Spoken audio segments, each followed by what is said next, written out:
No, it tastes like proper coffee. That's pretty good. No, yeah, it is. There's no reason, technically it shouldn't be. Like if it's been held at minus 20 Celsius from the minute it was brewed, it's like flash frozen in liquid nitrogen. Right. Which is a bit extreme. Let's just talk about this now, and let's pretend we've started. So this is instant coffee. Yeah. And it's made from a frozen puck. Yeah. That you just add hot water to. You store them in the freezer. Yep. And there's like a double espresso's worth of coffee in there, roughly? Kind of. I think it's like 26 grams of 13% strength coffee, so you could probably back solve the quantity of solubles. But I would say it's comparable to like a 15 to 18 gram pour over style dose. Yeah. Or a sort of decent sized, sort of medium cafetiere worth of coffee, or small to medium. Yeah, I would think like as much coffee as you'd need to make 225 mils of beverage. So how you make your coffee is going to change, but it'll be somewhere in that kind of range. So yeah, 15 grams is a pretty good thing. About 180 milligrams of caffeine in there, so would track for about that too. And what's the kind of groundbreaking thing about this? I mean, it seems like anyone could make an espresso and freeze it. Yeah, it's not espresso. I think is part of it. I think brewing well at higher than espresso concentrations is just hard to do. So I think there's a big brewing piece that they have done, and then is that because of grind fineness or kind of controlling the extraction? It's all of it. I think it's water chemistry. It's like the whole shebang. I think it's difficult to do well, and then filtration at the end of that, right? And even espresso, where you're filtering using metal and pressure and stuff, it's not particularly filtered, and as a result, you get a lot of pieces of stuff in there, a lot of oil in there, neither of which are particularly good from a sort of long-term storage perspective or taste perspective. You'll get a lot of bitterness from the pieces. Most people don't really mind that in espresso. It's just part of the experience, but it's pretty easy to de-bitter espresso. You can brew with a filter paper in the basket, or you can get rid of the crema, or whatever. It gets rid of a lot of the pieces. So I think that's part of it. And then I think, it's shelf life. Like coffee degrades once you brew it. There's going to be a bunch of chemistry going on, and their solution is the minute you finish brewing it, portion it, put it in liquid nitrogen, freeze it solid, and then keep it frozen until the point of consumption. I think they're very much like keep it frozen all the time. I've let them be melted for a week or two, and they have lost a little quality, but not that much. In an A/B test, you'd spot it, but in just a morning cup of coffee, I don't know. That you got to make in like 30 seconds flat. Yeah. Yeah. You're pretty happy with it. And I guess, especially in the US market where cold coffee is such a big thing, this is, hot extracted coffee, so it's got all the complexity of that, but you can just add it to cold water and ice and have a very nice cold coffee, or you can put it in milk or a milk alternative and do that whole thing. So yeah, what they're doing is definitely interesting. They get pushback because you have to keep a product frozen, and in the short term, if you're just mailing that to people's houses, I was going to ask about that. That's a lot of recyclable, but it's a lot of packaging and a bit of dry ice in a box, which is... Okay, so it arrives like if you get meat delivery kind of thing, yeah. Right. And I think by the time, I look at the UK and I think, the amount of frozen food delivered by supermarkets to houses now is astronomical. And if you could get it into that supply chain... Yes. Then you could buy ice cream, you can get some of this in there. And for some people, I would say maybe it's your decaf option. Do you know what I mean? You can have flawless decaf that doesn't, you know what I mean? You don't need to buy bags of it. You don't need to brew it differently. You just pull one out and make a decaf. And I think that's kind of compelling. I think it's kind of nice that there is an option for people who want to drink very nice coffees at home who just don't want to make it. Do you know what I mean? Like we sort of demand a hurdle of, well, buy a good grinder, buy at least a semi-decent brewer's like $6 for a V60, so like that's not a lot, but buy a decent grinder, buy good coffee beans, and make sure your water is good, and care a little bit, and each one of those is a hurdle that stands between people and drinking better coffee, and it might not be the cost of the coffee, it might just be, I just don't want to have to care about another thing. Do you know, it's how I feel about whiskey historically. You don't want to have to make it at home. I don't want to care about it. Right. Do you know what I mean? I don't have capacity in my brain to learn. I want to drink, but I like nice whiskey. I want it to be good and delicious. Is this a hint? I mean, we are set in Black Rock. I mean, it's true. Maybe we got to finish the coffee first, at least. Yeah, no, I don't drink anymore, annoyingly. So I'm wasting my opportunity, but I still enjoy it. Yeah, if that makes sense. It's not a. It's interesting you say about people who want to drink nice coffee but don't want to have to brew it. I think probably I mistakenly just put the people who want to drink nice coffee. And obviously, it's convenient when you're out to get someone else to make it for you. But I think I falsely perhaps feel that desire for good coffee has fully kind of spread into the home now, and people who appreciate good coffee can't stand the idea of drinking bad coffee at home, and therefore they have to go through the process of making it. I mean, that was the pandemic. Yes. That was the enormous shift of the pandemic when we refused to let coffee go. Having had it taken away from us out of home, we just dragged it into the home. And I think a lot of people went through that, and on the other side of it were like, yeah, I don't really want to do that. I do like the nice coffee, but I don't really want to do that. Same as making sourdough bread. It got a bit of a faff after a while. When you got the time and you want to learn a new thing, then that's great. But eventually you're like, it would be okay if someone else did this. It's like, there's a few things worth outsourcing, right? I'd say bread making on the most part, especially sourdough. Yep. Espresso, certainly, because making espresso at home is extremely messy, and you're dialing in grinders and all that sort of stuff. I also personally think pizza, I mean, it kind of sits in the bread category, but there's so many great pizza places now, it's worth just paying a bit of money to get someone else to do it for you, rather than warming up the pizza oven, proving the dough, all that kind of stuff. I'm sure there's other ones as well. Yeah. I think pizza's trickier because I think there's the distribution of good pizza in the UK is not as even as the distribution of good coffee. Yeah, sure. Whatever you class good pizza and good coffee as, I think either way it's kind of true. Yes, it's more accessible than ever, but it's still, I think, for a lot of people, bizarrely, it's easier to get a good coffee than it is to get a good pizza. Yeah, who'd have thought that, eh? Well, yeah, I don't know. 20 years ago, take your bet which one's going to win. Yeah. I don't know which way I'd have gone. They do seem to have gone hand in hand, and obviously both have a very strong Italian connection as well. So is there something there? I think it's just like it's a place for a certain sort of person to nerd out. Yes. And see a very satisfying return on investment. Do you know what I mean? When you make a good pizza, you feel good about life. That is very satisfying. Yeah. And good coffee similarly. You know what I mean? Like it is less work. It's more upfront expense. Maybe, I don't know. What's the cost of a home pizza oven these days? Like a little uni or whatever. 300 or 400 quid, I think. Yeah. So coffee's probably more expensive pretty quickly. But coffee's every day. So that's okay. Probably shouldn't be having a pizza every day. I think that's maybe, I don't know. I don't want to give dietary advice. It's not my space, but I would just say maybe not a pizza every day. So at home brewing, you think it's probably like dropped off a little bit. People are not so into it. I think espresso probably dropped back a little bit. I think a lot of filter coffee stayed in the home. Yeah. And I think, the fallback is probably less than we would have anticipated. But there was obviously this phase where every manufacturer was just losing their minds at like, I can't build enough machines. I can't build enough grinders. And then that stopped. And the Peloton thing happened, to coffee machine manufacturers too, who were suddenly like, oh, you've all got one. Do you want a more expensive one? And we were like, not really. That will come. I think there'll be an upgrade track for people in the future. But I think what's interesting to me about coffee now is that for a long time, coffee at home was considered no competition to coffee out of home, which is pretty fair. There were different experiences, there were different need states. People were drinking coffee at home. First thing, just like get me going. Instant was fine, all of those things. And then coffee out was something else. And it could still be need state. It could just be, I need caffeine, I'm at a train station. I need something caffeinated to just brute force me to be ready for the day. And so the home didn't compete with out of home. Post pandemic, I think that's no longer true because a good number of people now have a cheaper, better alternative at home to a lot of out of home coffee. Not all out of home coffee by any stretch. And I think the high end out of home places have been fine. Experiential out of home places where you're going to eat or meet or chat, all of those. I remember, I can't remember which chain it is, folded really quickly post-pandemic, and it wasn't AMT, but it was someone like that. Just because people were like, no, I don't want to spend £3 on like not very good coffee at a train station because I'll just make a coffee at home. Pretty good coffee at home. Yeah, and so interestingly, there is for certain sectors of coffee this kind of competition from the home. That sector as a whole is just tough, I think.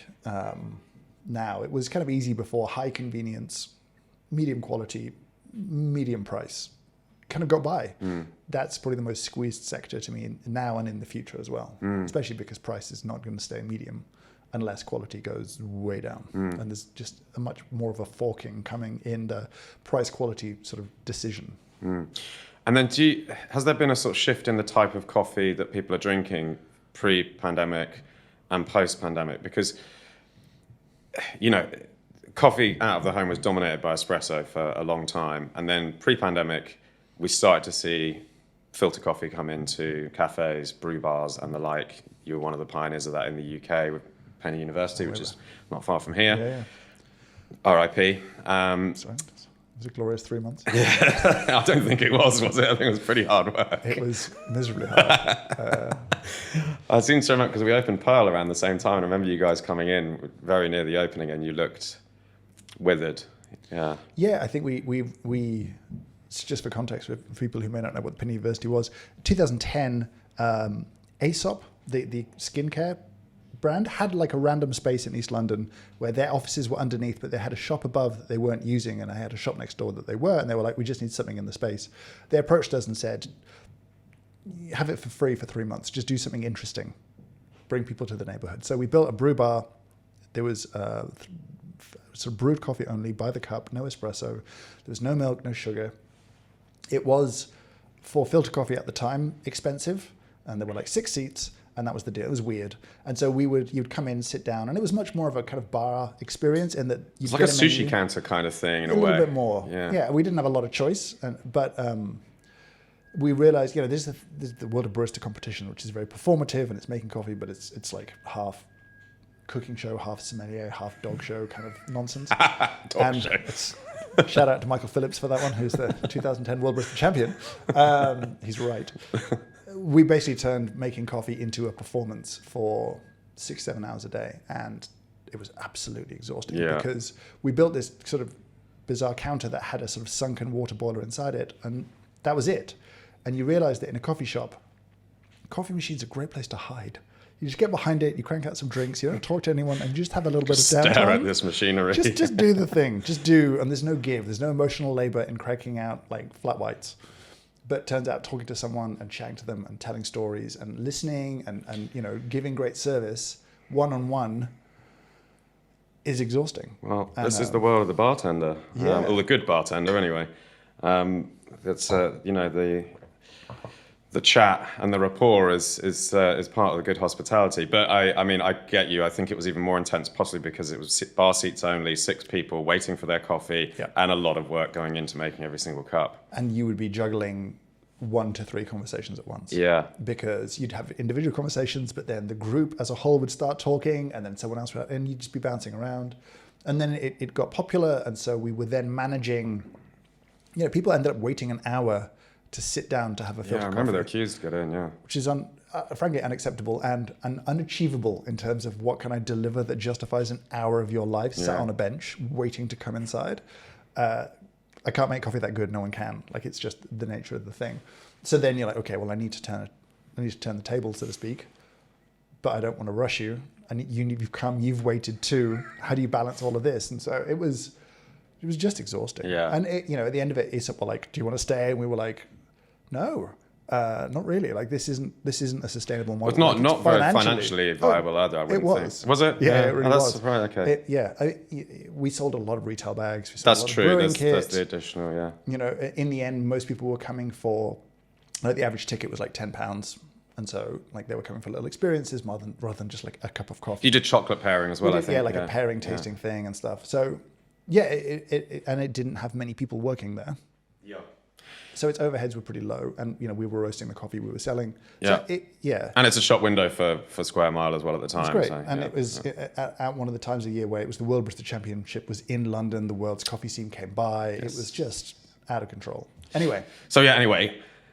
That was kind of the prototype of the brew bar in the UK, really, I suppose. Yeah, it was which the first. Turns out to be a massive error. Yeah. But we didn't know at the time. Like, the goal was not slow down everyone's coffee service in the mornings by, it was like what we were trying to do was make filter coffee valuable. Yeah. Because at that point, filter coffee, to me, was defined by Pret, who would sell you an espresso for £1.25, and that would come from like whatever they were using, like 12 grams of coffee. But they would also sell you a filter coffee made from the same coffee beans, a slightly higher dose, and that was 99p, because filter coffee is just cheap and valueless. Espresso's got the little foam. Yeah. With the foam. Have you not seen the golden foam on top? Yeah, and so that's 25% more expensive. And you're like, okay, filter coffee's not good. Espresso's the fancy thing. And we were trying to get back to it. Like, no. It's like It's just the coffee. Yeah. The coffee. Well, the tables have turned on that one now, haven't they? Because filter coffee tends to be more expensive than espresso, right? Quite a lot Pretty more. much. Often. Yes, probably not in Pret, but No, not in Pret. but yeah, within the specialty world, yes, I think that's probably true. Yeah. I still don't think most places are particularly good. I still get a lot of bad filter coffee in London. I'd still say the weak point, and ultimately, the consumer probably wants the drink that they can't make at home. Yeah, so that was kind of where I was going with this. So we had the sort of rise of the brew bar, and then everyone started brewing coffee in these ways with V60s, whatever pour over method they choose to do, Chemex, at home.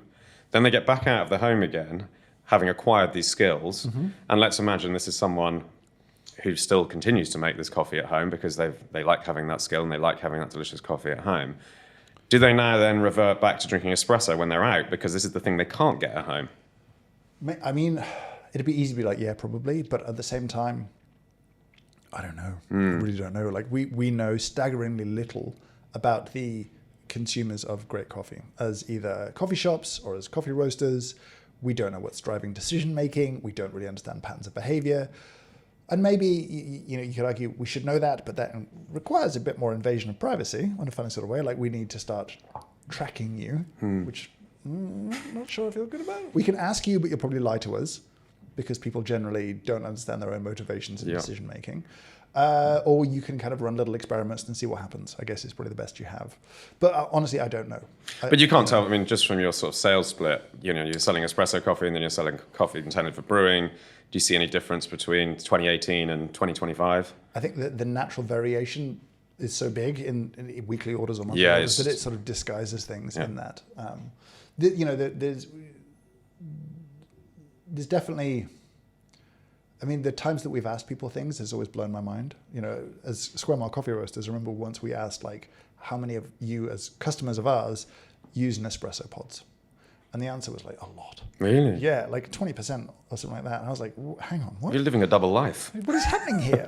But a lot of people were like, I just don't want to do espresso at home. I do want the little coffee sometimes. Yeah, they just like the little coffee. I want the little coffee, but I don't want to make it. But I like nice coffee, and I want to drink the nice Kenya, and I want to pour over, and I want that experience, and I'll do that. That's fine. That's worth it. But buying an espresso machine and a grinder and doing the thing, don't want to do that. And Nespresso, it's good enough, and you know what I mean. Like the message of it's good enough has been thoroughly emphasized by like the restaurant world that leveraged it because it got a tick from the Michelin inspector. Every George Clooney or whatever it's going to be. There's enough messages that like that's good enough. Yeah, it's not garbage, and it isn't garbage. Technically, it's surprisingly good. If Nestle bought all the coffee the way that Nespresso buys their coffee, they'd be a significantly less evil company because Nespresso's buying program is decent. Is it? I can't really, you could always pick on it, but so it's for their instant products where it's dark. And it's a very deep, other thing. Okay. But yeah, it's sort of depressing to see the compartmentalization of morality within a business of like. I wonder what the staff party's like. Should be ethical. This one. No, it's just price. It's fine. I don't feel that's complicated. So yeah. I think it's just a lot we don't understand about. And that was a while ago we asked people. But then again, you've seen the rise of specialty Nespresso pods. You know what I mean? Like they've got to be finding a home. There's millions of installed bases in terms of like machines in houses everywhere in the world.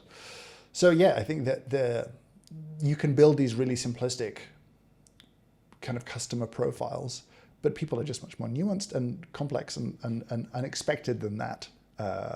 And so I'm very hesitant to overly kind of like, what's the word I want here? Like ascribe, they do this, they do that. Yes. They're just, people are people and they're amorphous and confusing and weird. And yeah, there's probably trends underneath it, but, I don't know if I can be truthful and say, yes, this is definitely the case. I know you've used your platform to do surveys, again, like maybe not wholly scientific, but at least sort of big reach surveys on your audience to kind of fathom out some of these metrics. Yep. Recently, you've been doing a lot with Decaf. Yeah. So what is going on in the Decaf space? And maybe we should start by saying, what's the problem with caffeine? Why would people not want to drink it? And is it dangerous? So My glib little thought on caffeine is this. It is the world's most popular psychoactive drug. It is one of the most popular drugs, full stop, in the entire world. But I think the only one where you really have absolutely no idea how much you're taking. And by the way, it's the only one which we routinely give to children as well. We'll give it to, I mean, Brazil will give coffee to children in classrooms at like 8. And so... Might help with learning. Yeah. They argue it really helps with maths. And I was like, I'm having an uncomfortable conversation on stage with someone at that point. So I'm like, I'm not going to go too deep into this, but okay. So yeah, caffeine is ubiquitous. We don't know what we're taking. And I think in the last 5 years in particular, the rise of, like it or not, the wellness industry and the wearables industry, I think in combination have probably made people conscious of their caffeine consumption in a different sort of way, right? I think we've sort of finally gotten around to having the conversation about sleep a little bit more of like, we probably Matthew Walker going on about half-lives of caffeine and things like that. I think we're aware. Yeah. And I don't think we're necessarily super well informed, and that's not that's a sort of lack of access to information rather than a sort of passiveness around it. But from my point of view, as I've gotten older, my relationship with caffeine has changed. I have to stop drinking caffeine earlier. I have to think about how much caffeine I'm having. And that's for sleep. For sleep, 100% for sleep. And I am probably more informed and have more access to the information than anyone I know about how much caffeine I'm consuming day to day. I own a caffeine testing meter, so I know a little bit more than most. But even then, I don't really know what I've taken. I don't, and that's nuts. Like every bottle of alcohol must tell you exactly its percentage of alcohol. You can't buy a painkiller without knowing the milligram dosage. Every drug, by and large, outside of recreational drugs, but caffeine is not a recreational drug in the same way. It's regulated, it's legal, and yet we take unknown quantities of it. And so I feel like it's just due a reckoning, is my feeling with it. Like, I think caffeine is good and wonderful. I like to use it for its properties sometimes. Do you know what I mean? Like, the idea of going to the gym pre-caffeine is unpleasant. Do you know what I mean? Like, I'd rather be post-caffeine given the choice. Yep. So it's not that I'm anti-caffeine. Then you look at decaf, and decaf historically has had a rough time. I've come from a trade background in that I've seen how historically coffee shops treated decaf with disdain, frustration, resentment. I'm not buying another grinder. Just sell it to me ground. And you're like, no, and I'll forget it somewhere else then. And then we used to do it in the little sachets when classic, I first started. Do you know what I mean? Yeah. Like, it's no it was a horrible process of putting the little sachet open and pouring out this miserable packet of decaf that always extracted completely differently. Just garbage shots. And poor decaf drinker, I got to the point of like, oh wait, hang on. The people ordering decaf just like the taste of coffee, and they're having the worst coffee experiences by and large. What a miserable disconnection. That is sad, isn't it? Yeah. It's depressing. Yeah. And so I remember very clearly, I was in Stumptown in Portland in one of the cafes talking to one of the roasters, a guy called Joel, who's since started his own business. And we were chatting about roasting. It was 2007. And he's like, do you want an espresso? I was like, yeah. And then I drank the espresso. He's like, how was it? I was like, delicious. And he's like, that was decaf. And I was like, what now? And that for me was like, it was a very depressing cup of coffee because it took away any excuses for the idea that decaf should be disappointing. Yes, right? It's set a new benchmark. It doesn't have to be. And you're like, oh no. And now I'm going to have to try a lot harder. Now I know that it can be good. And so, when we started Square Mile, from day zero, we're like, we need to make sure the decaf's good, because that shot in Portland was such an eye-opener for me of like, okay, it can be great. If you care about all of it, it can be really good. And so, I feel like the consumer expectation for decaf is very low. I'm aware that decaf's potential is actually surprisingly high. And so a lot about decaf for me in terms of YouTube videos and other stuff is just trying to get people to be a little bit more open-minded to it. You could argue that I'm sort of seeing a future where caffeine becomes regulated, or we really start thinking about it differently, and there's a backlash against it. What happens to the coffee industry if we've only ever offered you decaf that is disgusting? Well, that's bad. Do you know what I mean? But if I can offer you an alternative that is well-sourced, well-roasted, delicious to drink, and doesn't have the downsides, wonderful. Yeah. You know what I mean? This feels like it feels like coffee's non-alc moment in a way. Yeah. And I think non-alcohol, I think beer in particular, actually really only beer, I think has excelled at delivering great experience. Yeah. I don't really, I keep looking at sort of other non-alcohol categories. Yeah. But beer has done a great job. Wine seems to be consistently dreadful.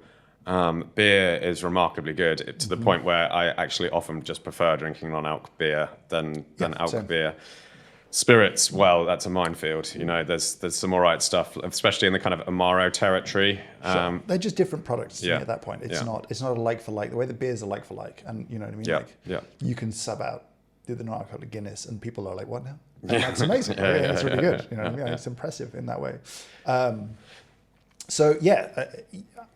Coffee can get close to where non-alcoholic beer is. I think it should therefore get close. And so, a lot about what I've been doing with it. I did my Decaf project, which was a mixture of education, which was let's go and see how decaf is actually done.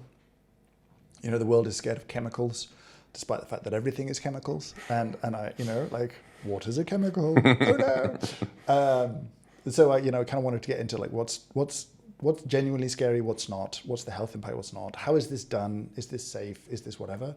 And historically, actually, it was kind of good timing because decaf manufacturers, for years and years, just didn't care. They were busy, they were booked out, they had no public-facing presence. You had no idea, outside of one brand, who decaffeinated coffee, and that was Swiss Water. We're a bit more sort of, customer-facing. But it was a closed industry, and I think I was lucky enough to be like, will you do this? And they were like, oh, you ask at a good time, because we're thinking we probably should start doing this. So yes, you can come in and we got kind of unusual access. And then there's a tasting component where, very selfishly, I wanted to taste the same coffee, decaffeinated, different ways. You can't just do that because it's all like 4 tons minimum run. Yeah. And that's like the little tanks. Yeah. And Don't drink that much coffee. I don't. And so in the end, I committed to buy, if necessary, 16 tons of coffee if no one else bought it. And then we kept some caffeinated and sent 3 to 3 different decaffeinators. Got you. And then we made that raw coffee available to other roasters so that, roasters in the US could roast and sell these things, and we could do kind of a global tasting, and you could understand how big an impact the process has. And it's actually way less than you'd expect. You know what I mean? You can buy whichever decaf, and you're not missing out as a result, as long as the coffee's good. So just run me through quickly the different process methods for decaffeination, when this happens, and like you say, who's doing it. So all of the processes will follow a very similar pattern, which is you'll take your raw coffee, you'll steam it, essentially to increase its moisture content and heat it up and kind of make the caffeine in the center of the bean more accessible to the solvent. Then there'll be a solvent phase where you will steep the coffee beans in some sort of solvent. You'll then remove that solvent if necessary, and you'll dry the coffee beans. And that's that. You can use different solvents. We looked at 3 processes. So we looked at a CO2-based process, where basically you pressurize CO2 to liquid form, and you use that as a solvent. And it's really good because it's quite selective of caffeine and not of other things, but it's very slow. So that process takes like a week in the tank of like high pressure, reasonably high temperature, and that's just what that does. And then at the end of it, CO2 you can evaporate off, and when it evaporates back to a gas, it deposits its caffeine in the water that you bubble it through, and you get a pretty easy caffeine liquid at the end, which you can then concentrate and crystallize and sell. And then you got your decaffeinated coffee. There's another process that's a bit faster, more like 8 hours, which uses a compound called ethyl acetate. That freaks people out the most. It helps, I think, if you say it's like, I think it's an ester of ethanol, booze, and acetic acid, vinegar. Mix them together in the middle, you get them to hang out a little bit, and then it's a byproduct of sugarcane fermentation. Yeah, so fermentation. We tend to see it. Yeah. So it's often called the sugarcane process because that sounds nicer than ethyl acetate. Yeah. Sugarcane process. It's made from a grass. It's really just nice. Sugar, sweet. It's just the molasses. But no, I'm kind of pro. It's a naturally occurring compound. You'll find it in pears and apples. It exists in nature. It's not a scary thing. The dose makes the poison. Obviously, you wouldn't choose to drink a glass of it. But that doesn't mean there's a lethal dose of water. Right. You know? I mean? So caffeine will kill you, pretty easily too. Yeah. We're all enjoying that. And then the Swiss water process is slightly different, because water will take everything. We know that because when you brew coffee, the water's taking everything. So what they do is they take an initial batch of coffee, soak it in hot water, take everything out, throw the coffee away. It's done. That water, They have a proprietary process to decaffeinate it using active carbon, which usually wouldn't attract caffeine, theirs does. So then you have water with everything but caffeine. Mm-hmm. So when you put green coffee into that, the caffeine moves, but nothing else does. Mm-hmm. And so then you keep that liquid turning, you keep decaffeinating that liquid, recirculating it. They can monitor like caffeine content live in the process. And at the end of that, you've decaffeinated the coffee, but not really taken much else out of it. Mm. That's that. So process-wise, they're actually very similar. You have to, prep, solvent, dry. And one better than the other? No. So they all produce pretty much the same result? So we had like 60 different roasting companies roast these coffees, and we asked people what they thought about them. And there are trends in that data, but at the same time, the impact on flavor amongst the 10, 12 kits I tasted was far bigger from the roast than it was from the raw, from the process. Yeah. Do you know what I mean? Like what a roaster does to a coffee has a way bigger impact in terms of do I like it, do I not, than the differences between those processes. Yeah. And so from my point of view, I felt pretty liberated. Like I like all of the processes. I would drink all of the. I wouldn't be like, oh, it's ethyl acetate. Oh, I couldn't drink that because I know it can be good. Mm. So for me, it's kind of liberating. I think that was the goal for me for consumers was that like it's okay if you prefer one of these, but understand that they're all good. It's all fine. And are we talking like 100% removal of caffeine? The language around this is slightly confusing because decaf is coffee that is 99.9% caffeine free.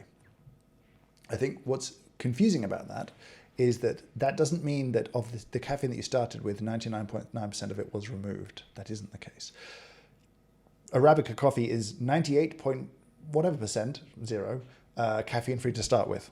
Does that make sense? So it's taken down to barely any caffeine, but there is still a little bit of caffeine left. And so if you pull a 18-gram dose of decaf as espresso, there might be 10 milligrams of caffeine in there, maybe.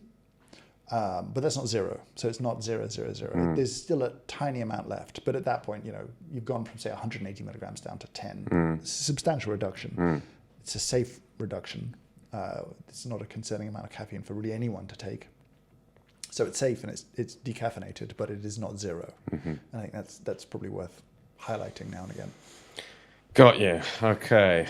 Yeah, just what you mentioned there about the differences in quality tended to come down to the roasters. I think this is an interesting part of the coffee conversation in that there are so many steps to get from a coffee plant. Yeah, pull it up a little bit actually. Yeah, it's slowly drooping, I think. That's it. You're gonna tighten it. There's so many steps involved in getting this coffee cherry with its seeds inside all the way into a cup right in front of you. Mm-hmm. And it strikes me that the latter steps are the most important because they have the potential to screw up anything that was done in the earlier steps. So that means the roaster and the brewer, possibly the brewer, most importantly, because they have the final touch, are the most important part of all of this. Would you agree with that? Importance. I don't like the word important. I'll scratch that. I think for a long time there was the sort of like philosophy within specialty coffee that from the moment that you pick a coffee cherry, everything is about preservation. Every part of the process, like your peak of potential is achieved when you pull that fruit from the tree. And that post-harvest process, roasting and brewing, have the capacity to reduce its quality but never improve on its quality.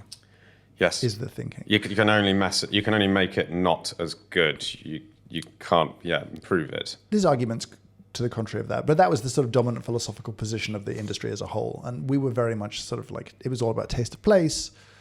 I think that narrative's changed and evolved, and probably healthily so. Every step of a process can damage quality. Like you can very easily ferment that coffee into complete garbage if you want to. Like it can be a vinegary, literally unpleasant mess. Mm. And there's no redeeming it at that point. Right. So yes, in every stage there is an opportunity for loss of quality.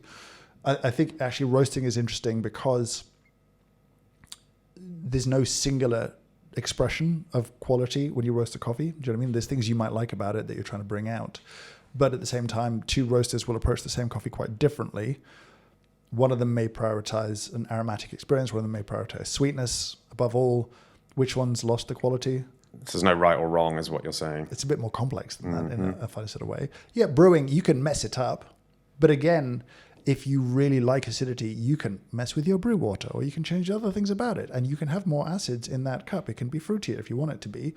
Did you lose quality, or is it just different? And so the kind of that thing didn't really work for me long term, and I think it made people feel a bit more pass-fail, where I think the pass-fail should be a little simpler in terms of like, did you like it? Did you enjoy yourself? Do you want it again? Do you feel a bit sad now that it's finished? Like that's the kind of pass-fail for me. But yeah, I don't think anyone has more or less importance in that regard, because everyone can have a negative impact. So that kind of means everyone's equal, and so that's not really a useful metric anymore. Yeah, I guess just the way I sort of look at it is that the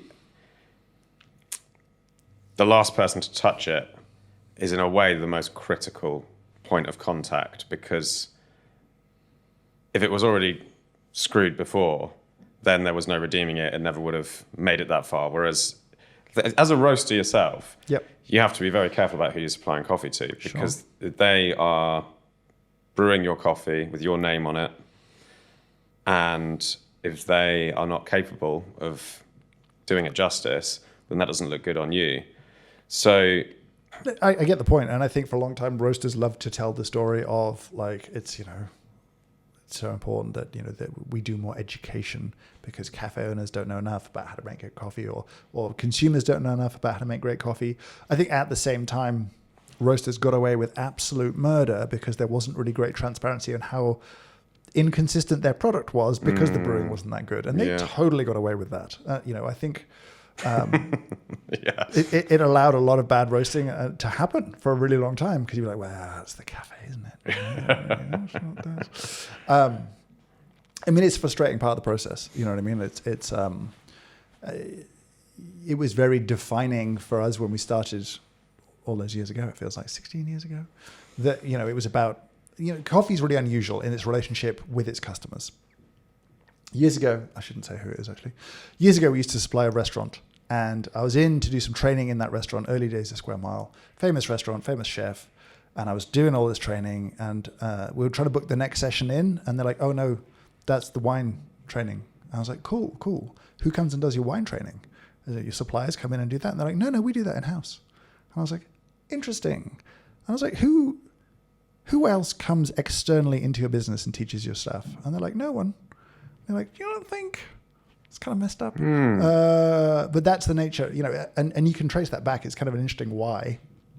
But coffee historically has had a very unusual relationship with its customers, where if you are a butcher supplying wholesale meat, you are not giving ranges and ovens as part of a meat contract, and you're not in there being like, hey, I had a customer tell me that you overcooked the steak and it was medium and not medium rare. So can you come in for training, please? Like that's not a relationship any restaurant has with a supplier of its produce, except for coffee, where it has a totally different relationship. And it's kind of normal that like, oh yeah, your customers complain about the coffee, so we need to get some of your staff in for training.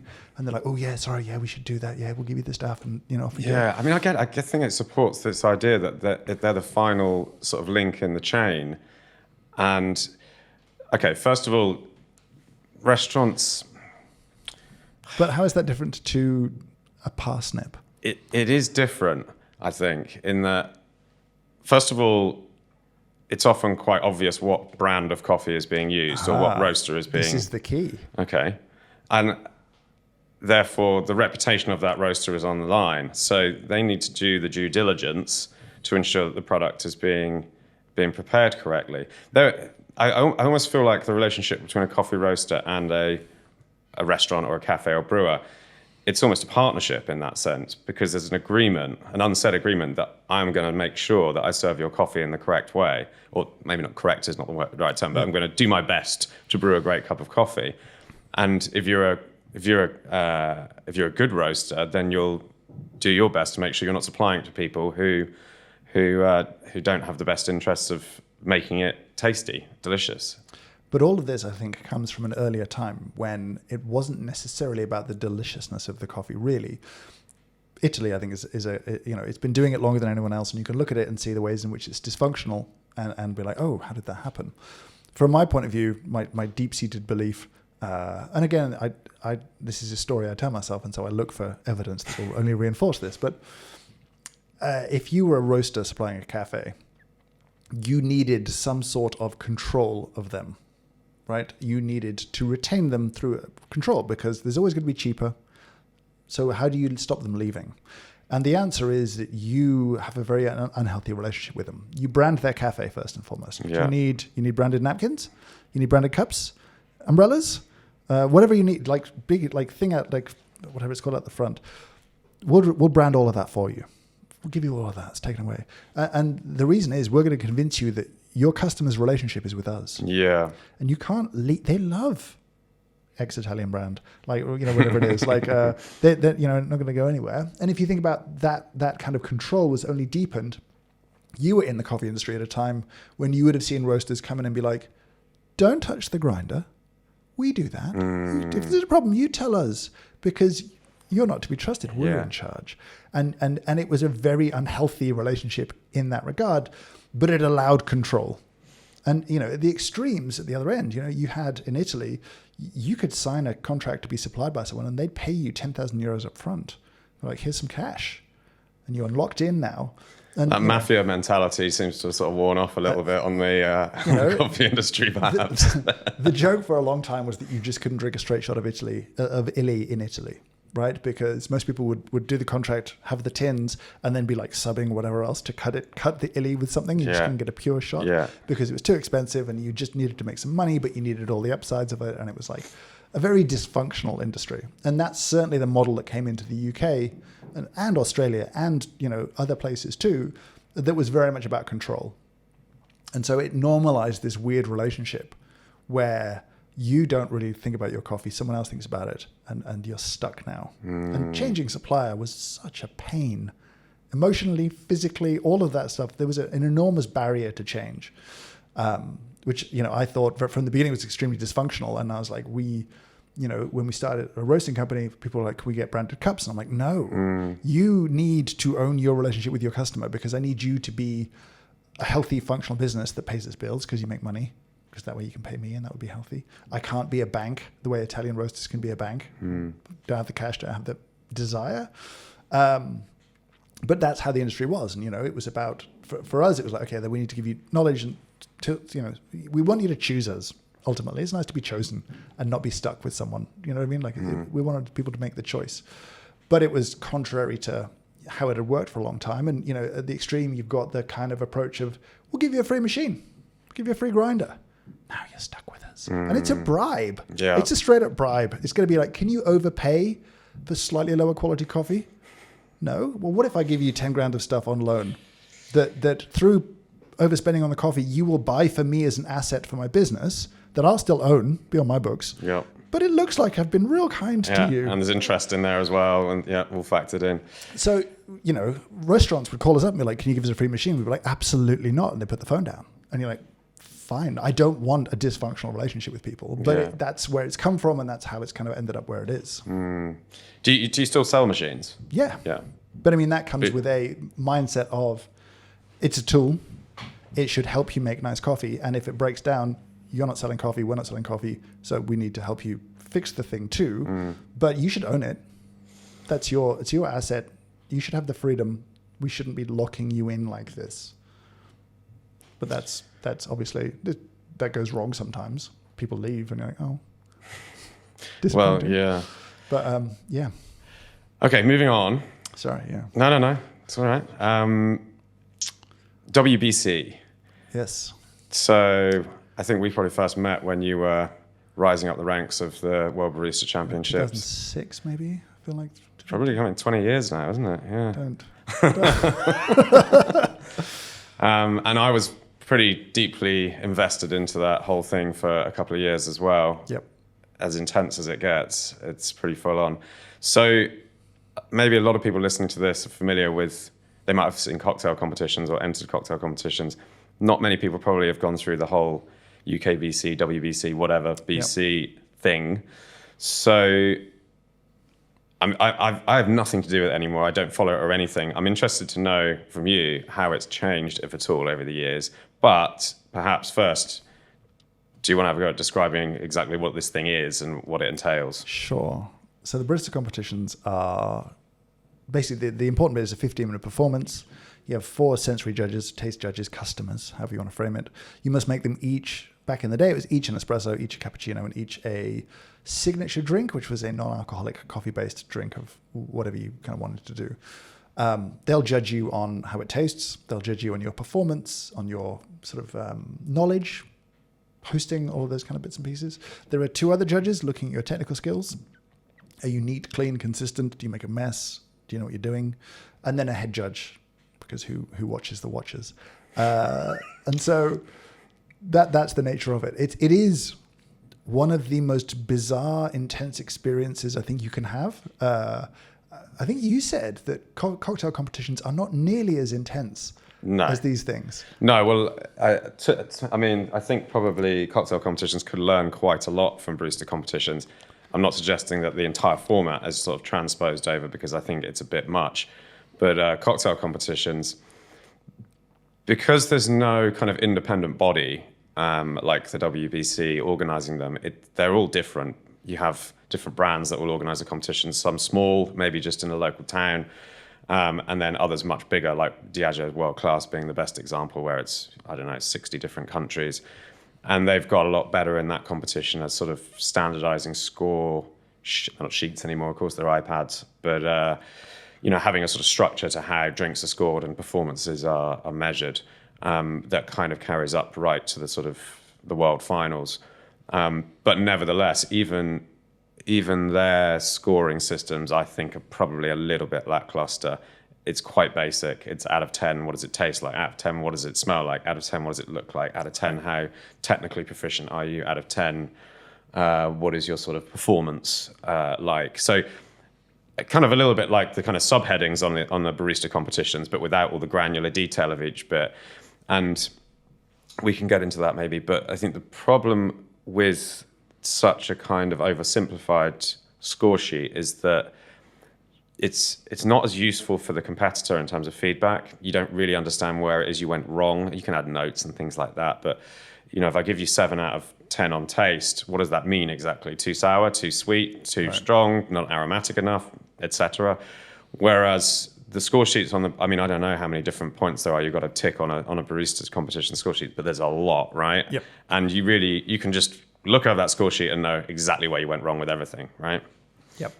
I think, as I look at sort of the barista competitions, past and present and future, there's a kind of, what's the point underlying this? And there are kind of first order and second order goals of this. I think one of the early goals for the competitions were to create a standard that was a global standard of base excellence, of like, to correctly make espresso, there are things you should do that include little things like flushing a group head before you lock a shot in, like just rinse off the screen of any old coffee, tiny thing, but that was not normal. And part of the goal was to normalize that. Obviously, there's creating aspiration in an industry is important and helpful, especially in an early industry that wants to attract some level of talent and interest. And so the idea of progression and a goal to reach and work for, and a process of improvement along the way where you can go through it, come middle of the pack, but have an intense learning experience that is useful to you in your day-to-day job of making coffee. I think that's important. Then I think there was a piece of it which was looking for ambassadors.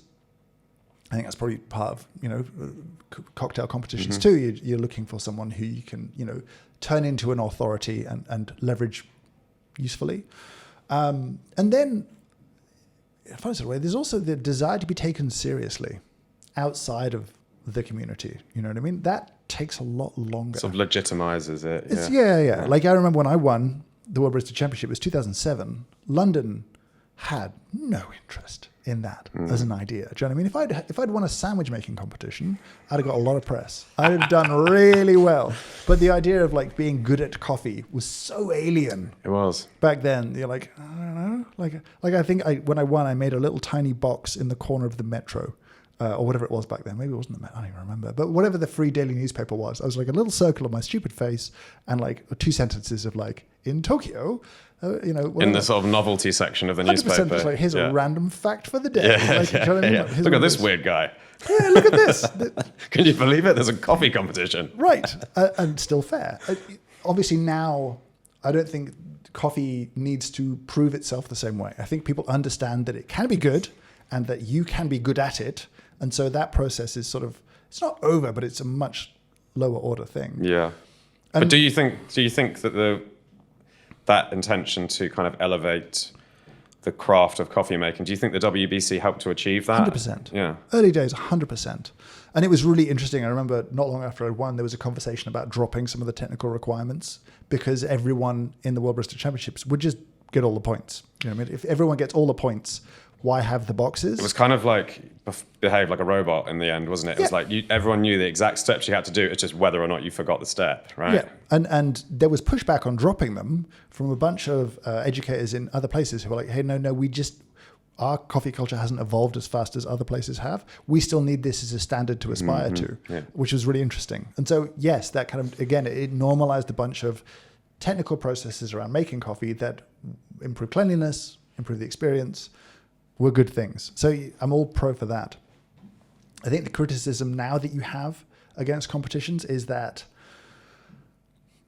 it's a coffee competition now, which means it's a how deep are your pockets competition now, which is, it was always that a little bit, but it wasn't quite as expensive as it is now in some ways. And so who can buy the most wild, intense thing or spend the most money on producing a lot of unusual coffee tends to do well.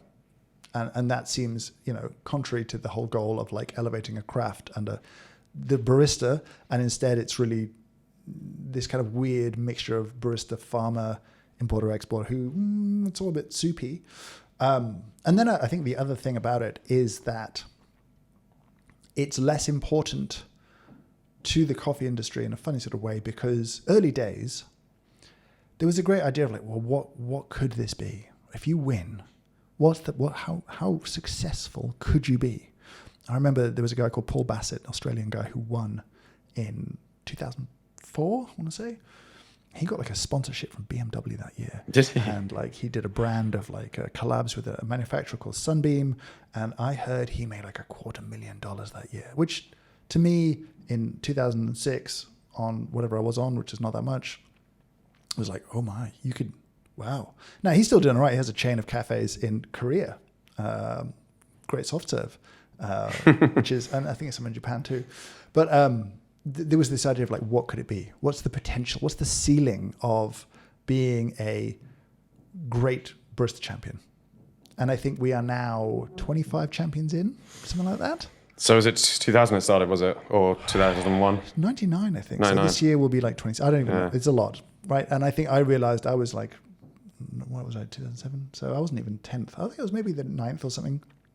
I was like, every year, I'm less valuable. I'm less rare. I'm diluted in my champion status. So I was like, this isn't something I'm going to trade on. Like this is, I can't see a path where I'm just not devalued by every other champion. Every year, there's someone else who, if you want to hire a World Barista Champion, there's one more person. That supply, there's not huge demand to start with. So like, that's not a career for me. That was my thinking at the time. But you leveraged it pretty well at the time. I mean, I remember you doing a tour. Not financially. Well, maybe not, but you made sure your name stayed out there. Square Mile came pretty close, pretty shortly after that, right? It did. And we were supposed to start it around the time. I was supposed to come back from competition and we were supposed to start. And obviously winning was unexpected and lovely, but it just delayed things like 6 months. And that was good. I learned a lot, made some connections and like developed as a coffee professional, which was really important. It was useless as a marketing tool. And even when Stephen Morrissey, who was the 2008 champion, was part of Square Mile early days. And then our first wholesale customer was Gwilym Davis. So in 2009, he was the World Barista champion. You did kind of have the sort of monopoly on them. We had 3 years of like this thing. And that towards the end of the year was maybe a little bit useful. By the time we'd done it, but there was more interest outside of the UK than inside, which was kind of wild. But that's just, the UK was early doors on its specialty scene in 2008, 2009. But yeah, I think people now have seen what's possible. And that kind of there's less, but what if? And I think you see this really specifically in national championships, which I find fascinating, right? The Danes were the early winners, like that they won all the competitions. And so by the time I started competing and Klaus won in 2006, he was like the 4th Danish champion out of 7 years of champions. And by 2007, the next year, 6 people competed in Denmark because what's the point? What's the point? Interesting. Like, we see what happens. It's these guys. Great for them. But and I think the US, again, there was constant growth and hype. And then there was a US champion, 2010. And after that, the interest has never quite been the same because the question was answered of like, what would it be if you'd be the first American? And then you saw, which is the first, British champion from a producing country, and that sort of changed the dynamics and it shifted. And so I think there's a little bit less what if. And I think that yes, to be a champion is still great. You can have a very good year, but there's less mystery in a funny sort of way, less seeming potential, unknown potential and discovery in that, which I think is not off-putting, but it doesn't add the kind of curiosity and drive and like, I'm going to be the first to do this and pioneer in the space kind of thing. Has the competition itself evolved at all? Like, is it bits and pieces? Like the format, rules have changed, but the base format remains pretty much the same. Right. Like it's now a milk alternative beverage, or it's I think, is it alternatives? I can't remember. I became quite disengaged from it. Yeah. Probably 10 years ago. Yeah. So I'm not as up to date on it, and I think it's good that it happens. I think it's useful, but I think a lot of its early goals have been met, and it hasn't shifted to either find new goals or, evolve in a different kind of way. What are some common misconceptions about coffee that you encounter in your day-to-day activities, and that you wish more people knew, or things that you wish more people knew about coffee? That's a good question. I think my answers has changed a lot. Pre-YouTube and doing the YouTube thing, I don't think any of us really thought that consumer knowledge was as wide and as deep as it actually is. I think that's the sort of shocking thing at the end of this, not the end of this journey, but where I am now, and I look out at how informed and how interested people are, how nuanced their understanding of coffee is at scale. And I'm like, Is that not partly due to your YouTube channel, though?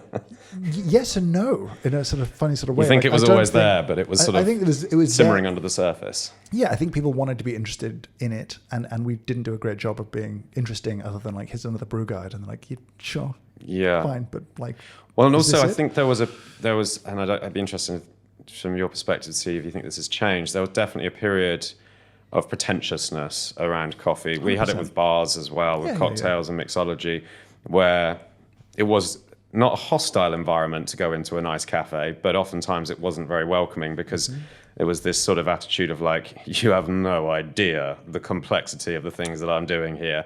You couldn't possibly appreciate it, and so I'm going to ignore you. Yeah, there's a little purity testing and other things going on in coffee shops and all sorts of places at that time. I think to go all the way back to the question, I think the audience I kind of most want to reach is kind of tied to that, because we were like, hey, this is better. That's a difficult word. That's a bad word, because it wasn't. It was just different, and we thought it was better, but it didn't mean it was de facto better. The thing how so? It is better, isn't it? You like it more. You like it more. Well, I mean, yes. If you want to sort of, if it needs to be objectively better, then it's hard. Millions of people who don't like it more. And I mean, I guess there's people drinking Nespressos who, if you gave them a really nice cup of filter coffee, they might not like it so much. Yeah, so not better to them. Yeah. I think the thing I kind of want to get out there is that coffee. There's just more. I think that's it. I think the misconception is that it's a pretty simple thing. You find the thing you like, you stick to it, and that was the goal, and you're done and you're finished. And the idea of like going further requires spending money and being weird and all those things. And I'm like, no. Just have an open mind, because whatever it is you enjoy right now, there is something out there you'd enjoy more. And just be open to that. That's the thing. And a lot of people have been like, oh yeah, I tried the thing that's better and it's sour and fruity and I don't want that. It doesn't have to be that. We can go a different way. We can go more texture, more body. Like just go a different way. So that's kind of it. Like it's people get very like, this is what I like. I'm done. That's it. I'll just drink this. This is what it is. You don't have to get weird. It doesn't have to be complicated, but just know that there is more delight available to you if you want it. That's, I think, what a lot of people don't anticipate or expect coffee to offer, which is just like a greater capacity. It's broader than most people think.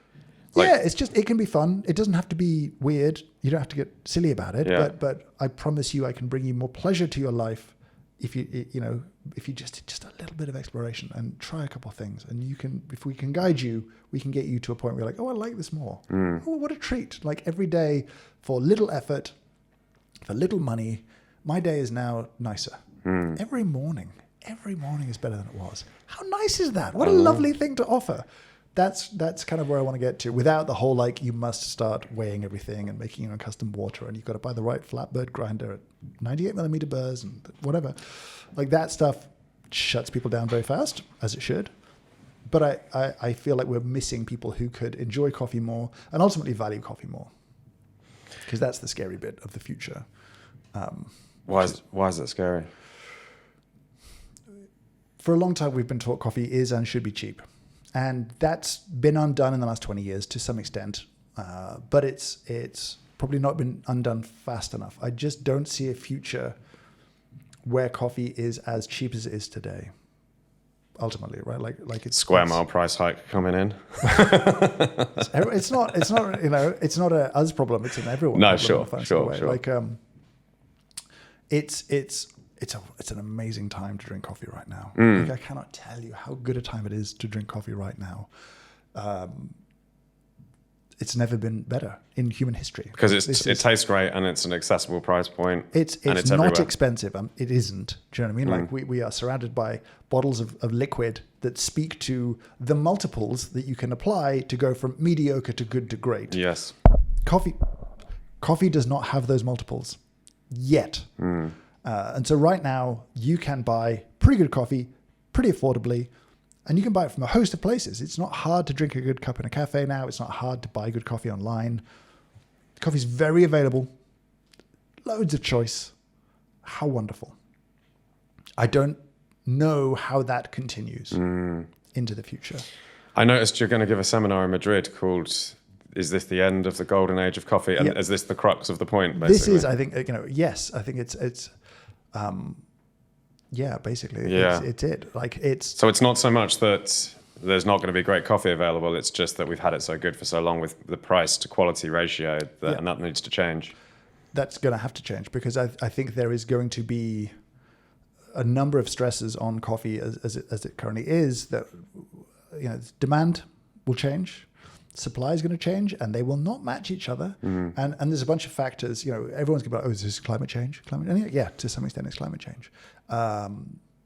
We've been talking about climate change for a while. There are people who are pioneering more temperature robust varieties. They're doing, they're way behind where they need to be because we haven't invested, but there is work happening on that front. And that isn't the thing in the very short term, actually, that troubles me the most about coffee. I'm a fascinating guy. I download and read all the USDA reports on coffee producing countries. The US government used to, probably these days, or does, who knows, write report on coffee production in most coffee producing countries. And they identify challenges. And in almost all of them, the primary challenge is not climate, labor. And it's not even just people don't want to pick coffee anymore. It's people don't want to prune coffee trees. People don't want to farm coffee. And that's just trending very hard. Like, we knew 10 years ago, I wrote, I think, a piece 10 years ago about the graying of coffee farmers. 10 years ago, the average age of a coffee farmer in Colombia was 57. Average age. People don't want to grow coffee. Like, your parents have grown coffee. You looked at how the coffee industry has treated your parents. You have a choice.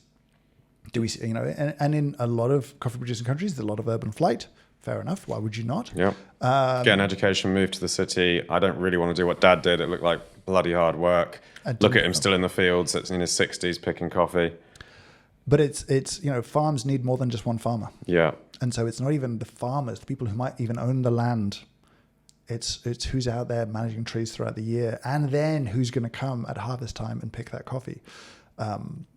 And labor is much more, and people will be simplistic, be like, well, they just have to pay them more. If we pay them more, then they'll come. And you're like, what do you think that's going to do to the price of your coffee? Assuming you catch it early enough. Even then, do you think demand will stay the same? If the price of coffee goes up that much to encourage people back to picking coffee, which they really, really don't want to do? What do you think is going to happen there? And I think there'll be a lag where production is, in a lot of the reports, they talk about this sort of technical production, the capacity for production is much higher than what they're delivering because of a lack of access to labor in the coffee sector. So we're already, in theory, from the coffee land available, we're not producing as much as we could because of labor. But no one's talking about that. Here's some climate change chat, but none about labor. And so places like Brazil, where you have very large farms at medium altitude on flat land where you can machine harvest, not really a big problem. There's a big agribusinesses. They were producing coffee at a price, and that's fine. Like that will exist. That's not going away. They can expand a little bit. They've sort of automated a lot of the process there, have they? Yeah, because the land is high enough and flat. Yeah. If you're on the side of a mountain, you just can't really drive a machine down it. And yeah, you could switch to strip picking where you just pull all the fruit off at once. Yeah. Rather than sort of... Not optimal, though. Not optimal. And even then, you still have to have someone to want to do that thing. The robots are not going to come and save us here. And so I look at that, and then you see the pressures of climate, and then you see China. Like the growth of coffee in China is incomprehensible. Really? There's two brands of coffee in China. One's called Luckin. They're much bigger. They are, I think, as of October last year, something like 23,000 stores in China. Worldwide. Whoa. So I apologize. Worldwide. Still a lot. 2 years ago, two executives spun out of Luckin and started Cotti Coffee, which has just crossed 10,000 stores. Whoa. Starbucks, worldwide, after however many years... I was going to ask, how many have they got? 41,000. Right, so between the two, they're kind of just about there. Yeah, and Luckin have obviously massively exceeded Starbucks in China. And presumably Coty, their growth is still accelerating. Now, the consumer demand isn't there yet, right? I think the per capita consumption in China has come up to about 240 grams a year. How does that compare? UK is about 2.9 kilos. So it's like 10x, yeah. Yeah. If everyone in China drank coffee like everyone in the UK, you'd need about a third of the world's crop for China. Whoa. If the Chinese drank coffee like the Finns, that would be the entirety of the world's crop going to China. Now, look, obviously, as price kicks in, those businesses will struggle to grow. But right now, they're already purchasing contracts out in front very aggressively at very good prices. They've looked at this problem and been like, we need to secure supply now. So I'll buy 3 years out at crazy prices because there'll be good prices in 3 years' time. That's happening now. Whoa. So demand is shifting. Supply is not growing at the same rate. And is supply growing? Yeah, it's still growing. It's still growing. Yeah. Okay. Not very quickly, but yes. Not quick enough. There's a buffer of stocks as well, which is like, very large companies will hold millions of bags of indeterminate age. Right, okay. So there's a little buffer in there. Yeah. There's kind of world stocks as well. It's too simplistic. But once you have, specialties problem, which is right now, like good coffee, not the wild, crazy stuff, right? But the kind of good coffees that if you go to a good specialty cafe, the kind of coffees that'll be in their espresso blend, those are very affordable for their quality right now. Yeah. I don't know where that goes. Like the high end, fancy, it's 40 quid for a bag of this, but it's wild and crazy and fun. And then the farmer's getting quite a lot of money for growing that coffee. And so there's a financial incentive works. to keep, But the middle ground of like really good. But not that pricey either. That's going to shift. And as the C market lifts, as the commodity price for coffee is lifting right now, it's historic highs. That will spread through the entirety of coffee anyway. But yeah, I think as a coffee shop in the future, you're going to have some difficult choices. Like your good quality espresso blend will be much more expensive. I think. I don't know how it isn't. Do you know what I mean? I don't know what the answer is. It's probably not beanless coffee, and it's not lab grown, coffee either. Do you go with the prices? And suddenly, there's the whole idea of like right now people are freaking out about the £4 flat white, Now, of that £4 flat white, obviously coffee is not the largest cost in there. Probably VAT is, but VAT aside, like, doubling the cost of the coffee does not make it an £8 flat white. No. It does, you know what I mean? It maybe makes it a £4.50 flat white or a £5 flat white, but someone's going to pay for that still. Does the economics still work? If you build a business on 600 transactions a day, what if it's 400? Yeah. Does that still work? Yeah. Does it? You know what I mean? Like it's going to be tricky in that time. Direct to consumer businesses who are buying great coffee and roasting it, and I think the prices will be fair for what it is. But the coffee shops, I think, have a difficult time ahead. And you can just choose to be like, well, we'll go back to we'll stay cheap. We'll drop our quality. That's never really gone well. If you look at historic precedents, people just drink less when quality goes down. So it's a tricky time ahead. And part of me is like, as a business owner, like, okay, that's a much more complex scenario to try and think about and work through. But even as a consumer, part of me is like, if you've got a freezer, like, I'd pick up some bargains right now. Yeah, just like I was going to say. Coffee freezes really well. Yeah. Like, just tape over the valve, put it in the freezer. Get a chest freezer. And stockpile. It's a bit absurd. But at the same time, part of me is like, you might look back in 5 years and be like, I can't believe I used to get that coffee for that. Oh, it was good. Damn. So speaking of climate change, because of that, are there emerging new growing regions that are kind of coming up? No. Yes and no. They're not really being enabled by climate necessarily. Like there are places growing more coffee, like China is growing more coffee. But it's not a climate-driven fact. It's just not really. Like by and large, climate will drive coffee up the mountain where there is less mountain. Just go higher, yeah. And it's just less land. Yeah. Coffee plants are looking for lots of sunlight, but a big diurnal temperature swing. So you want cool nights, warm days, lots of sun, and that's what altitude kind of offers, is the cool nights. As the sort of nights get hotter, then you will just get less delicious coffee as a result. It just ripens faster, and you have less density and less complexity as a result in the end drink. This is so depressing, but it is what it is. We did this, you know what I mean? And the thing I sort of struggle with the most is that coffee isn't particularly nutritional. You could take it away from us. We don't deserve it. Do you know what I mean? Like, we don't need it. No one is required to grow it for us. It's a lovely thing that is available that we haven't really valued or treated. A lot of young parents probably think they do need it. We can synthesize caffeine now. Yeah, that's true. Do you know what I mean? Like, synthetic caffeine has knocked the bottom out of the natural caffeine market because China's just synthesizing caffeine now. So we can have caffeine still, but the experience of great coffee, delicious coffee, I don't think we've valued it adequately to date. And I know that people are like, but it's so expensive already. And you're like, yeah, but it's because for a long time we squashed the price at a very human cost. Supermarkets had it as a loss leader. We've always told the story of this carefully grown fruit tree thousands of miles away. We harvest it, we get the seeds, we roast them, we bring them to you, we grind them, we put them in your cupboard, and you should just have, that should be cheap. The seed of the tropical plant should just be cheap. Yeah. And it's a fascinating, complex, delicious And you've got brokers and importers and obviously roasters and cafes, all these different steps where someone's taking a cut. It's remarkable that it is even a thing that we have, let alone a cheap thing. I'm still trying to get to the rabbit hole of bananas. I'm sort of obsessed with bananas. Okay. How much is a banana? It's a good question. Most people don't know what a banana costs these days. About 20p. Rarely, a bit more now. Okay. So it does fluctuate though, but then maybe that's just supermarket loss leading stuff. I don't know. That's a good question. It's about the same price as a cup of coffee.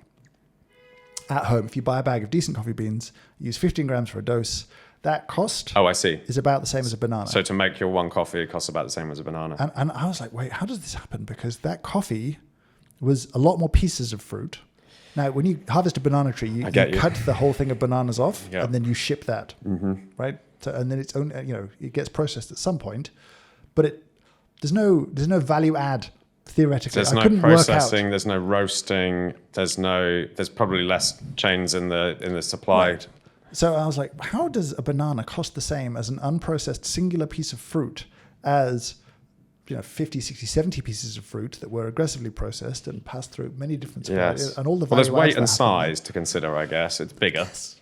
But it doesn't make up the deficit, I shouldn't think. But you get into it and it's like, okay, this is some interesting stuff on like cold supply chains and ripening and all that kind of stuff. But it's interesting to me that coffee has become so efficient in many ways that you can take fruit, process it a bunch of different ways, package it, ship it, move it, and it comes in about the same price as a banana. It's a good stark reminder of how good we've had it, I suppose. What's some new innovations going on in coffee, technology-wise? Is AI starting to kind of factor in, to get it sort of greasy mitts on? I mean, I'm thinking anything from farming through to roasting data. Is there anything interesting going on there? Not yet. I mean, I'm for a number of reasons, I'm an AI skeptic. I think that's pretty fair to be. I hold limited hopes for it in a bunch of environments, particularly generative AI, but that's a separate sort of piece. Do I think there's a potential for data analysis at larger scale that might be useful, potentially in roasting of all places, where there's the most trackable inputs, and by and large though, humans we need taste data, and we're pretty bad at that. Humans are unreliable tasters, even when trained pretty well. We're still not great, and so that's a bit of a challenge for any garbage in, garbage out. It's kind of a bit of a problem. I think in the short term, technology has been focused mostly on just like bringing costs down. Like the quality of grinder you can now buy for £160 is astonishing compared to what you were getting 5 years ago, let alone 10 or whatever else. Like consumer goods, like it or not, are getting cheaper and better. Outside of that, I'm not sure I'm seeing a lot that's genuinely interesting. You know what I mean? Like I certainly haven't seen any meaningful or useful applications of LLMs or other models to coffee. I've seen a lot of promise of it, but I haven't seen any real evidence yet. Would you say a grinder is probably the easiest lever to pull for someone who's going to improve the quality of the coffee they're making at home? Obviously, once you've taken the coffee out of the equation, so buying better coffee is the easiest. Better coffee. It's the simplest thing. Better, difficult, but like coffee you enjoy more. But yeah, ultimately, a good grinder is the key to everything.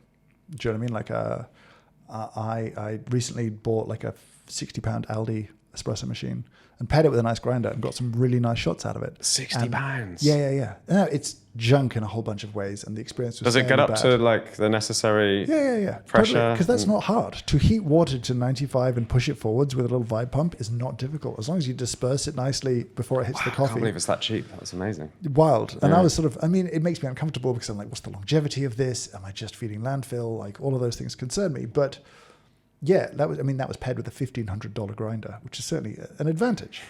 But if I'd paired it with like a £160 grinder, a decent one, would have had tasty shots, like just genuinely tasty shots. Could I have made a drink that you didn't know wasn't from a cafe? Yeah, comfortably. You'd have been like, that's a great flat white. Milk's nice, coffee tastes good. Thank you very much, that's delicious. But shitty grinder and expensive machine, you're going to struggle. Misery, yeah. And I think by and large that message is out there. There's been so much, so many new products ultimately. Like there's too many grinders now. There's just we've done it now. We're good for a little bit. The amount of new grinders launched is like one a week is coming in at the kind of low end, between £200 and £500. Really high quality, good flatbed grinders are just like everywhere now. Okay, that's weird. Do you get sent a lot of these? Have you just got a massive stash of? I don't take anything for free. So I thankfully only review what we buy, which is easier on a number of levels. Primarily, which seems to be mostly like coffee flavored cheese and like coffee from the 70s and things like that. Also, stuff that no one actually wants. But you want to know. You want to know. You want to know. That cheese remains one of the most haunting, pleasant experiences in my life. Aldi, thank you. I do sometimes feel they're trolling specifically me. Yeah. This will trigger that guy. Yeah. This could be espresso martini cheese. I mean, a lot more people know about the cheese now. Maybe not in the right way, but everyone's aware. All PR is good PR, right? I guess so. I don't know. I remember buying it, and I bought kind of 2 bricks of it because I wanted the team to taste it too. And just the look on the cashier's face, I'm just like, all you're buying is 2 wet cheeses of just like, yeah. I love that you thought that you'd need 2 because you'd obviously consume all of the first one. Well, like delicious as it is, like this is sort of like we try and be relatively hygienic in what we do. Right, I see. So like, I get you. think it's fair if I'm going to just like be upset and sputter all over one kind of cheese. We can have another off camera that people are like, well, he didn't cough on it. Partially chewed cheese. Yeah, it seems fair to be like, if you are going to suffer the Aldi espresso martini cheese, it should at least be fresh and clean. Oh, was it espresso martini? It was one of right. There was like little crunchy pieces of caramel in it too. Oh, no. They weren't crunchy anymore. It was really one of the most unpleasant things. I mean, that's a stretch. It was unpleasant. I've had more unpleasant things on camera, sadly. Yeah, I mean, just speaking of your YouTube channel, obviously it's a fantastic sort of resource for education about coffee, but do you feel a pressure now to be testing and consuming novelty coffee products? Because it does feel like it's part of your brand now. And by the way, not to take anything away, because it is hilarious and really well done. But when a new shitty coffee item comes on the market, you're like, oh, here we go again.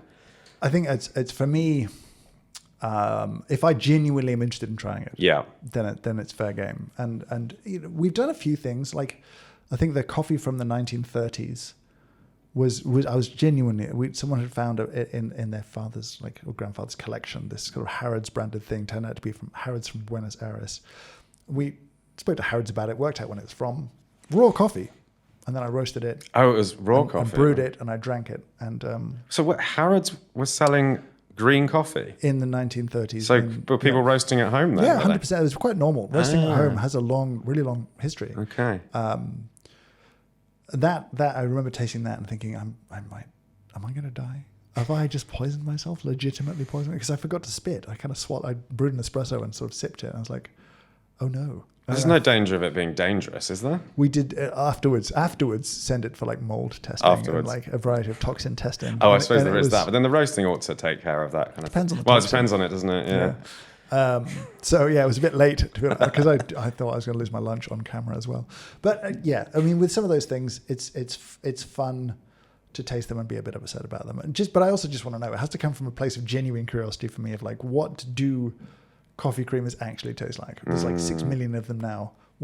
Is it good? Is it horrific? Is it not? Aldi was a very specific, ridiculous thing with the cheese. But, ultimately the sort of feeling of YouTube or the idea of YouTube for me, the pressure of YouTube, because it's now a business. That's kind of weird. It's got employees and responsibilities and rents and that's a weight and a pressure. That's the pressure in a funny sort of way, is that, people just keep having money for doing the work they do. Mm-hmm. It seems fair. But from a creative standpoint, I've watched so many people find a thing that works, do it to the point that they hate it and their audience is bored. And then they're like, oh no, I'm in this cul-de-sac of creativity where I'm like, I don't want to keep doing the thing, but this is all I've done now for 6 months, a year. And it's worked really well. And then it stopped. And I'm burnt out. The audience is burnt out and we're done. And so someone once said the thing with YouTube is you have to stay in your lane because you have to do things people expect you to do. Otherwise, they'll be very confused. If I, start doing whiskey reviews, people will be like, I'm not watching that. Mm-hmm. But you constantly have to be finding ways out of your lane to evolve what you do. And very early on, what we did was a mixture of reviews, practical, useful, unbiased, ideally, or as little bias as I can get away with, product reviews, some brewing guides, and then a constant quest for stuff about coffee that's fun and interesting. Because I think coffee is fun and interesting, and I think that's helped build relationships with an audience. And I think that a part of that allows me to acknowledge the absurdity of who and what I am. And then they can be comfortable being like, you're absurd. And I'm like, I know. And it's okay. And like, it is okay. Great, carry on. And passionate people are very, very funny. It is funny. There's a reason why, for decades, just before the news wraps up, they'd be like, here's this guy who takes his gopher water skiing. Yeah. And the guys were really into it. And that they're just fun. It's fun to see. There's something really amusing about an expert in a field who's engaging and fun, but getting exasperated by the sort of why of something, a product, or the way someone has done something, and it's in a lighthearted way, not in a kind of like, oh, sort of vicious or damning way, but just like, what's this way? Yeah, I think, you're talking about coffee's difficult period. We had no sense of humor about ourselves. Yeah. That's it. Like bartending, probably the same. There was no sense of humor about that. And I think when you could bring some humor back again and be like, look, of course it's ridiculous. You know what I mean? Like, it's absolutely absurd. One of the things that amazes me is the sheer number and range of different products that are some way related to coffee that you've managed to actually track down. Weird brewing devices, coffee flavored this, liqueurs, all sorts of stuff. And you realize that there's just this huge market of products that sits around coffee. I think it stems from, I fell in love with coffee before I liked it, which is kind of weird, right? Like I got a job. My first coffee job was demonstrating little Gaggia machines in a House of Fraser department store. And my job was to stand there for 7-8 hours a day, make coffees and be like, do you want to buy one of these? And I did not like the coffee. And I made terrible coffee. And people would be like, is it supposed to be this bitch? And I'm like, I don't really know. Do you want it? It's £200. Didn't go well. And then I was like, I should probably, learn something about this. And historically, I'd worked in funny jobs and I'd always kind of gone to libraries to get weird about them. So I worked as like a croupier for a while in a casino, and I ended up going down the rabbit hole of like card sharping and all of that kind of stuff and just old books. And I enjoyed that. I liked the background. And so I went to Waterstones probably and bought the one book on coffee that they had, which was called The Devil's Cup. Oh, yes. By Stuart Lee Allen. It's not really about coffee as coffee. It's travel writing, tracing coffee as coffee spreads from Ethiopia through the world. And I think what connected with me there was like coffee's everywhere and it's in all these cultures and it's different and it's part of culture in different fun ways. In Italy, it's different to the UK, to Scandinavia, to all the rest of it. I was like, that's interesting. I'm kind of intrigued by this thing now. It's wormed its way into everywhere, but differently. And then that kind of really sparked something in my brain. I learned to drink coffee and enjoy it, and then that really led me down the rabbit hole. Yeah, I mean, I think it's similar for me with booze, and with coffee for a decent chunk of time as well. It's less about the product itself and actually the culture and the way that it's impacted the world around it. And we see this with alcohols in so many different ways. Whether it's the behaviors of ancient civilizations and the pottery they made to consume beer or wine, or it's, the plant itself that's being used that's native to that environment. And that's why we drink tequila and mezcal, because the agave grows there. And, we drink vodka made from barley in Northern Europe because that's where barley grows, and so on and so forth. And you start to realize that with alcohol especially, these are, and it's kind of a bit cheesy, it's a distillation of the culture. Yep. It's so representative. And then you've got all the rituals that come around it as well, and the way in which it's consumed, where it's consumed, how it's consumed. And that's why I love doing this podcast, why I like writing about alcohol, because it's sort of uncovering these stories so that these products mean more to people than just a brand on a shelf. It's not just Smirnoff vodka. There's actually a whole story behind that brand, but also behind vodka and behind Russia. Yeah. And I think the same is true of coffee. Like you say, you go geographically around the world, you see different behaviors with coffee, different consumption, different time of day. Well, mostly morning, but you'd be surprised. Yeah. It's in the Islamic world, they used to drink it to stay up all night for prayers, right? Like you in places like Saudi Arabia, the specialty wave, those shops open at 6 a.m. and shut at 4 a.m. That's where people are 2 hanging hours out. for a That's quick where deep people clean. Yeah, pretty much. I'm like, why do you close? But I mean, that's where you go on your Tinder date now, or that's where you go. Do you know what I mean? Like, that's serving a different kind of purpose in a totally different culture, which is kind of fascinating. Yeah, yeah, and there's the language and everything. Like, do you want to come in for a cup of coffee? Mm-hmm. That's not what I mean when I say that. No. That wasn't a genuine proproposal to you, obviously. No. Now I'm disappointed. I've already got you trapped in here. It's I think that, and so going all the way back, I'm, especially coffee, tried telling the stories of how to brew coffee, and we did brew guides endlessly. We're like, this is all we really want to tell people about is how to make coffee, because we were so paranoid about them not doing it right. And I am very interested in coffee's a lot more. So let's do some of the other stuff that's out there. Like, why don't we do coffee liqueur or whatever it's going to be? Because I think it's fun. And if you can do it in a way that's engaging and you can still deliver some value, beyond sheer entertainment into like a little bit of like, here's what's interesting and here's what's useful, great. And it's just part of building a relationship with an audience. I think that then means you can potentially drag them further down the rabbit hole when it's time to do that. And you know, it's about trust, and I'm always very obsessed with trust. But it is about building a relationship and building trust with an audience. And you can do that through not talking about the serious stuff. Right, I've got 3 quick fire questions for you before we wrap up. They don't have to be quick. You can elaborate a little bit if you. We'll see how So, number 1, does misting coffee beans with water before grinding help with grind uniformity in some way or make a better cup of coffee? Maybe in some cases, but it does definitely get rid of static. Just don't do it too much because grinders aren't really built for you to do it, but it does help. Should we put salt in coffee? Only if the coffee is bad and you wish to mitigate the bitterness. And should we throw away the crema on an espresso? Probably not, but once or twice it's worth doing. I think it's just fun to see what it does when you take away the thing that's supposed to be the prized attribute, and it turns out the coffee is sweeter and less bitter and more fun. But, you know, I just want to drink an espresso sometimes. I don't need everything to be a test or I can just have a coffee. So sometimes do it. Like if you haven't done it before, do it right now. It's shocking with the tradition. It won't work as well on pods, but on a proper espresso machine, taking off the crema after brewing and drinking that, mind-bending. What is next? What are you up to in the future? The YouTube thing's still going on. Obviously, Square Mile is there. What else? Are there any other projects that you can share or that are interesting?